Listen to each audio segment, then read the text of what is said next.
కాంగ్రెస్ అభ్యర్థి జీవన్ రెడ్డి ఆయన కుటుంబ సభ్యులు ఎమోషనల్ బ్లాక్మెయిల్ చేసి ఓట్లు దండుకోవాలని చూస్తున్నారని, ప్రజలు అన్ని గమనిస్తున్నారని నిజామాబాద్ బీఆర్ఎస్ ఎంపీ అభ్యర్థి బాజిరెడ్డి గోవర్ధన్ అన్నారు.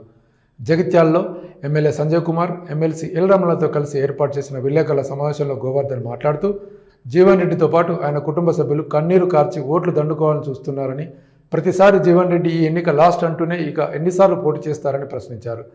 జగిత్యాలలో ఆయన కుటుంబ సభ్యులు తప్ప ఇతర నాయకులను ఎవరిని కూడా రాజకీయంగా ఎదగనివ్వలేదన్నారు. జీవన్ రెడ్డి ప్రతిపక్షంలో ఉన్నప్పుడు రైతులపై మొసలి కన్నీరు కార్చిన ఆయన అధికారంలో వచ్చాక రైతులను ఎందుకు పట్టించుకోవడం లేదని ప్రశ్నించారు. మళ్ళీ పార్లమెంట్ ఎలక్షన్లో మళ్ళా ఎంపీ అభ్యర్థిగా కాంగ్రెస్ పార్టీ ద్వారా మళ్ళీ వచ్చినాను. నేను బాగా స్టడీ చేసిన ఆయన గురించి. ఆయన 44 సంవత్సరాల రాజకీయ జీవితంలో 6 సార్లు ఎమ్మెల్యేగా, గతంలో సమితి ప్రెసిడెంట్గా, 81 సమితి ప్రెసిడెంట్గా, 83లో ఎమ్మెల్యేగా, 6 సార్లు ఎమ్మెల్యే చేసిన, 2 సార్లు మంత్రి చేసిన, 2 సార్లు పార్లమెంట్ కంటెస్ట్ చేసిన. అంటే ఇన్ని పదవులు పెట్టుకొని ఇవాళ మా సామాజిక వర్గం చెందినటువంటి సంఘంలో తన తమ్ముడి భార్య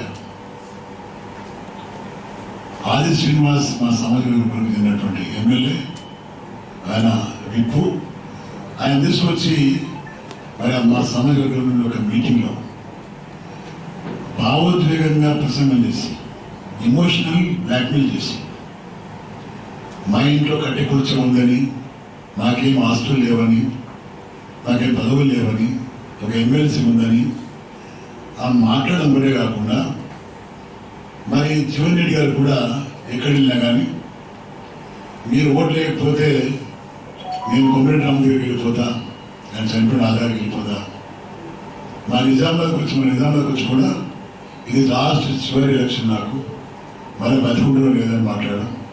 కుటుంబ సభ్యులు మొత్తం కూడా భావోద్వేగ ప్రసంగాలు చేస్తూ, ఎమోషనల్ బ్లాక్మెయిల్ చేస్తూ ఓట్లు దండుకొని ప్రయత్నం చేస్తున్నారు. దాన్ని తీవ్రంగా ఖండిస్తున్నాం. మేమందరం కూడా ప్రజలు చాలా అవేర్నెస్ వచ్చింది.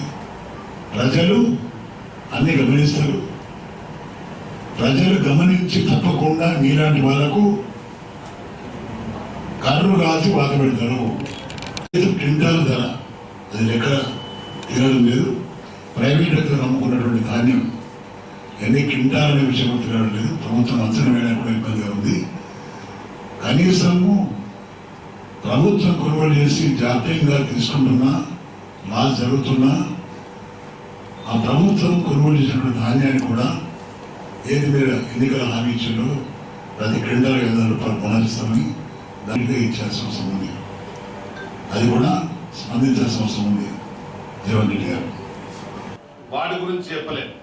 ధరలు నియంత్రిస్తా అని చెప్పిన మాట చెప్పిండే కానీ పెట్రోల్ డీజిల్ ధర పెరిగిన దానికి కారణం చెప్పలేదు.